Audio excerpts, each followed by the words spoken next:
Big pass லைவ்ல நடந்த பரபரப்பான ஒரு விஷயம் மக்களே. சுபி இருக்காங்களே, சுபி ஒரு பக்கம் பேனிக் அட்டாக் வந்து ஒரு மாதிரி ஆயிட்டாங்க. ஸோ மூச்சே விட முடியாம ஒரு தருணம். அதுக்கப்புறம் இப்ப மெடிக்கல் ரூம் கூப்பிட்டு போயிருக்காங்க. அந்த மாதிரி ஆச்சு. பேனிக் அட்டாக் ஆகிற அளவுக்கு என்னடா நடந்துச்சு அப்படின்றது பார்த்தா காரணம் இதுதான் அப்படின்ற மாதிரி நமக்கு தெரிய வருது. அதை பத்தி பார்க்க போறோம். பிக் பாஸ் ஒரு பெரிய எச்சரிக்கை வேற கொடுத்திருக்காரு. இதுக்கப்புறம் ட்ரெஸ்ஸிங் ரூம்ல வேற எதுக்கும் போகக்கூடாதுன்ற ஒரு பெரிய எச்சரிக்கை கொடுத்திருக்கார். இது எல்லாத்தையும் கொஞ்சம் டீட்டெயிலா பார்த்துருவோம். சேனலுக்கு புதுசா இருந்தீங்கன்னா சப்ஸ்கிரைப் பண்ணிருங்க. வீடியோ பார்க்குற அனைவருமே மறக்காம லைக்கும் ஐப்பும் பண்ணீங்கன்னா இந்த வீடியோ பல பேருக்கு போய் சேர்ந்துரும். இப்போ கண்டென்ட்டுக்குள்ள போயிடலாம்.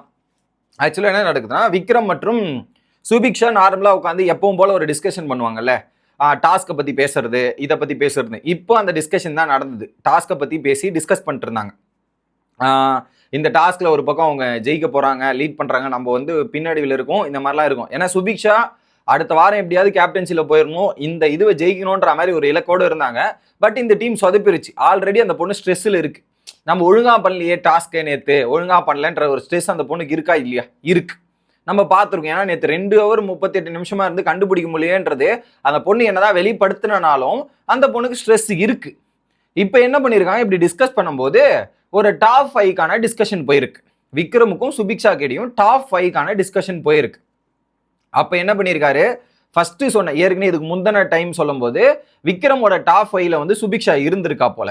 இப்போ என்ன பண்ணியிருக்காரு, விக்ரம் வந்து அந்த டாப் 5 சொல்லும்போது சுபிக்ஷா போயிற இந்த டாப் 5ல வைக்கல. இப்போ கரண்ட் சுச்சுவேஷன் டாப் 5ல விக்ரம் சுபிக்ஷாவோட பேர் வைக்கல. இது பேசிட்டு இருக்கும்போது சுபிக்ஷா அதை கேட்குறாங்க. ஸோ கேட்ட உடனே என்ன பண்ணியிருக்காங்க, அப்படியே ரெஸ்ட் ரூம் போறேன்ற மாதிரி கிளம்பி போயிருக்காங்க. கிளம்பி போன இடத்துல ட்ரெஸ்ஸிங் ரூம்ல போயிட்டு ஒரே அழுதுகிட்டே இருக்காங்க போல. டாப் 5ல வரல அப்படின்றது இந்த ஒப்பீனியனே அவங்களால ஏற்றுக்க முடியல. ஸோ சுபிக்ஷாவோட இலக்கு from the start is clear. நான் அந்த டைட்டில் ஜெயிக்கணும், டைட்டில் இந்த ஃபினாலேல போய் நான் டைட்டில் ஜெயிக்கணும் அப்படின்றது தான் அந்த பொண்ணோட இலக்கு. எல்லா இடத்துலையும் அந்த பொண்ணு அதை தான் சொல்லிட்டு இருந்தது. கரெக்டா இல்லையா? பட் அந்த பொண்ணுக்கான ஸ்கோப் நிறைய இடத்துல அடி வாங்கிருச்சு. அது ஒரு பக்கம் இருக்கட்டும். பட் அந்த ஃபினாலேல டைட்டில் நான் தான் அடிப்பேன்ற ஒரு மன உறுதியோட அந்த பொண்ணு டிராவல் ஆகுது. இதில் அவங்களால ஏன் அக்செப்ட் பண்ணி ஏற்றுக்க முடியல இந்த ஒப்பீனியனை அப்படின்ற ஒரு டாப்பிக்கு போவோம்.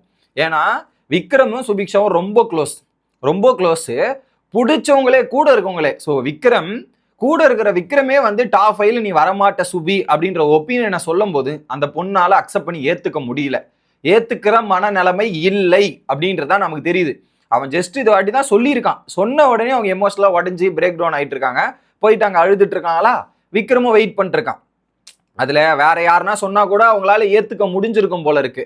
பட் விக்ரம் சொன்னதுதான் அவங்களுக்கு பெரிய பிரச்சனை ஆயிடுச்சு. ஏன்னா க்ளோஸ்டா இருக்க நம்ம கூட இருக்கிறவங்களே இப்படி சொல்றாங்களே அப்படின்ற வழி அந்த பொண்ணுக்கு வந்துட்டு அழுதுட்டு இருக்கா. விக்ரம் அப்போ என்ன சுபிக்ஷா இன்னும் வரலையேன்னு போய் பார்த்தா அங்க இதுல ட்ரெஸ்ஸிங் ரூம்ல உட்காந்து அழுதுகிட்டே இருக்கா. அங்க விக்ரமும் சுபிக்ஷாவும் உட்காந்து மாத்தி மாத்தி பேசிட்டு இருக்காங்க. அங்க ஆறுதல் படுத்திட்டு இருக்கான். விக்ரம் அழுதுகிட்டு ரொம்ப நேரமா ஆறுதல் நடந்துட்டு இருக்கு. அதுக்கப்புறம் அவங்க அழுது முடிச்சு ஆறுதல் படுத்துற டைம் கூட நார்மலா பேசிட்டு இருக்காங்க போல. உடனே பிக் பாஸோட இது வரார். பிக் பாஸ் உள்ள வரார். உள்ள வந்து என்ன சொல்றாருன்னா, சுபிக்ஷா விக்ரம் வெளியே வாங்க அப்படின்ற மாதிரி அனௌன்ஸ்மெண்ட் கொடுக்குறாரு. வெளியே வந்துடுறாங்க. கேப்டனை கூப்பிட்டு அது என்னன்றதை பாருங்கன்றதையும் சொல்லிட்டாரு.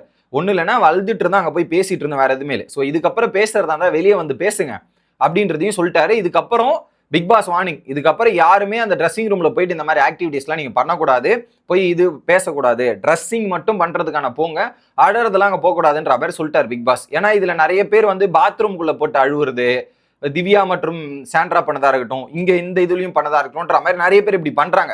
ஸோ அது மட்டும் நடக்கல, வேற விஷயங்களும் நடக்குதுன்றதால தான் பிக் பாஸ் வந்து இதுக்கப்புறம் இப்படி பண்ணீங்கன்னா நான் கர்ட்டனை தூக்கிடுவேன்ற மாதிரி ஓப்பனா சொல்லிட்டார். சுபிக்ஷா வெளியே வராங்க. உடனே இத்தனை ரூல்ஸ் ஃபாலோ பண்ற அமித் அங்க கார்டனில், இத்தனை ரூல்ஸ் ஃபாலோ பண்ற விக்ரமா இந்த ரூல்ஸை மீறினது, விக்ரமா இப்படி பண்றது, ஏன் விக்ரம் இப்படிலாம் பண்றாருன்ற மாதிரி அங்க ஒரு பக்கம் பேச ஆரம்பிச்சிட்டாங்க. ஸோ சுபிக்ஷா வெளியே வராங்க. டல்லா அப்படியே அழுத முகத்தோட சுபிக்ஷாவோட மூஞ்சில அது மாதிரி ஆயிடுச்சு. அப்புறம் என்ன பண்றாங்க, வெளியே போயிட்டு விக்ரம் பேசுறான். ஸோ இப்போ நீ பிக் பாஸ் வந்து அழுகையை கூட மறைக்க கூடாது, எல்லாத்தையும் ஓப்பனா பேசணும்னு சொல்றாரு, ஓப்பனா இருக்க சொல்றாரு, ஃபீல் பண்ணாத சுபி, இதுவே ஒரு குட் மூவ் தான், ஓகே தான் அப்படின்ற மாதிரி கார்டன் ஏரியாவுக்கு போறாங்க. ஃபர்ஸ்ட் சாண்ட்ரா வராங்க. என்னாச்சு சுபி, ஏதாச்சு சுபின்ற மாதிரி கேட்குறாங்க. ஸோ அதுக்கப்புறம் சாண்ட்ரா போயிடறாங்க. விக்ரமும் சுபிக்ஷாவும் பேசிட்டு இருக்காங்க. இப்படி பேசிட்டு இருக்காங்க. ஒரு பாயிண்ட்டுக்கு மேல அந்த பொண்ணு அழுவ நிறுத்த, இவரும் சமாதானம் ட்ரை பண்றாரு. அழுதுகிட்டே இருக்கு அந்த பொண்ணு. அழுதுட்டு ஒரு பாயிண்ட்ல மூச்சு ஹெவியா வாங்க ஆரம்பிச்சிருச்சுங்க, சிவியராக ஆரம்பிச்சிச்சு. கூட சபரி இருக்கான். அமித்லாம் வந்து பார்க்கும்போது அமித் சொல்றாரு, it was a panic attack வந்துருச்சு அப்படின்ற மாதிரி ஒரு பக்கம் அமித் சொல்றாரு.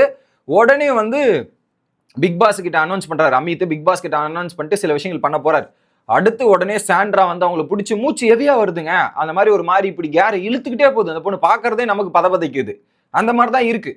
அப்புறம் அவங்க மூச்சு விட சொல்லி ஒரு மாதிரி நம்ம பார்க்குற விஷயம் நமக்கே ஒரு மாதிரி ஆயிடுச்சு. இது சில பேர் வந்து ஆக்டிங்கு இது அப்படின்ற மாதிரி. இல்லை அந்த பொண்ணுக்கு ஓவரா ஸ்ட்ரெஸ் இருந்திருக்கு. அதை ரிலீஃப் ஆகாமல் உள்ள வச்சுக்கிட்டு கரண்ட் டைம்ல வரும்போது இந்த மாதிரி நடக்க தான் செய்யும். அது இதுதான். இது சில பேர் ஆக்டிங்னுவாங்க. எனக்கு அந்த ஆக்டிங் மாதிரி தெரியல. ஏன்னா அவ்வளோ சிவியரா அந்த அளவுக்கு போகாது. அந்த அளவுக்கு போயாச்சு.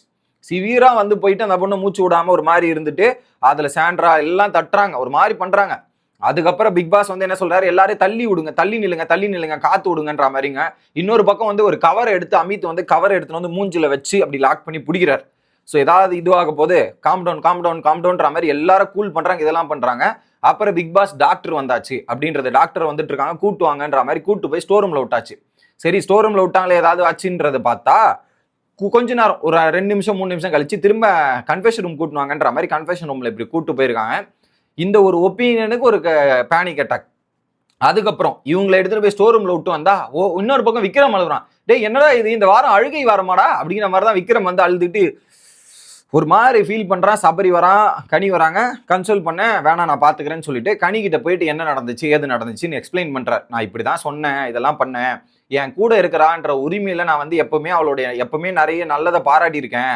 பட் அவளோட நல்லது நான் பாராட்டியே ரொம்ப நாள் ஆகுது அப்படின்றத அவனே சொல்றான்.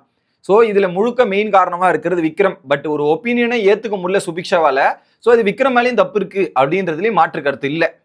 ஸோ அதை எப்படி அப்படின்றது புரிஞ்சிருக்கணும். அதை விக்ரம் பண்ணி தானா இப்போ ஒரு மாதிரி ஒரு கில்ட் ஆயிட்டு கில்ட்டிங்ல ஃபீலிங்ல உட்காந்துட்டு இருக்காரு. கனி உட்காந்து ஆறுதல் படுத்திட்டு இருக்கான், ஒரு பக்கம் அழுதுட்டு இருக்காரு.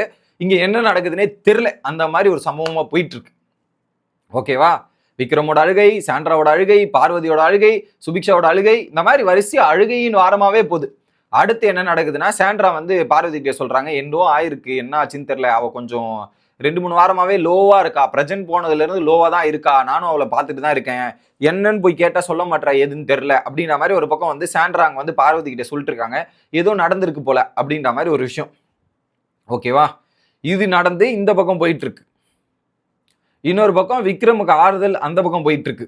ஸோ ஆக மொத்தத்துல எல்லாம் இப்படிதான். இதுல குறிப்பா பார்வதி வந்து விக்ரம் கிட்டே கேட்டாங்க, ஏன்டா தனியா போய் பேசினாங்க, எதனாலடா பேசினேன் அப்படின்னும் போது, இல்ல அவர் எமோஷனலா பிரேக் டவுன் ஆயிட்டு இருந்தா, அதனாலதான் நான் போய் பேசினேன், இதனால தான் போய் பேசினேன், வேற எந்த காரணமும் கிடையாது, இந்த காரணமும் கிடையாதுன்ற மாதிரி எங்க பார்வதி வந்து அவங்க டவுட்டை கிளாரிஃபை பண்ண ட்ரை பண்றாங்க. ஏன்னா அங்க போயிட்டு ஒரு விஷயம் நடந்திருக்கு போல, என்ன நடந்துச்சுன்னு தெரியல. அதுக்கு விக்ரம் ஒரு தெளிவான கிளாரிட்டியும் எக்ஸ்பிளனேஷனும் கொடுத்துட்டு இருக்காப்புல. இன்னொரு பக்கம் விக்ரம் ஏன் இப்படி பண்ணா, ரூல்ஸை ஃபாலோ பண்றோன்னு இப்படி பண்ணக்கூடாது அப்படின்ற மாதிரி கேப்டனும் உட்காந்து மண்டையை பிச்சுட்டு இருக்காரு. எதனாலவா இருக்கும்ன்ற மாதிரி கேப்டனும் உட்காந்து யோசிச்சுட்டு இருக்காங்க.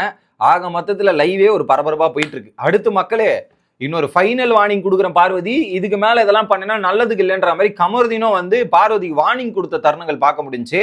ஸோ கமருதீனை தூக்கி பஸ்ஸில் போட போறாங்க பார்வதின்றது அப்பட்டமா லைவ்ல தெரிஞ்சது. அதை பற்றி அடுத்த வீடியோல வந்து சந்திக்கிறோம். Bye guys.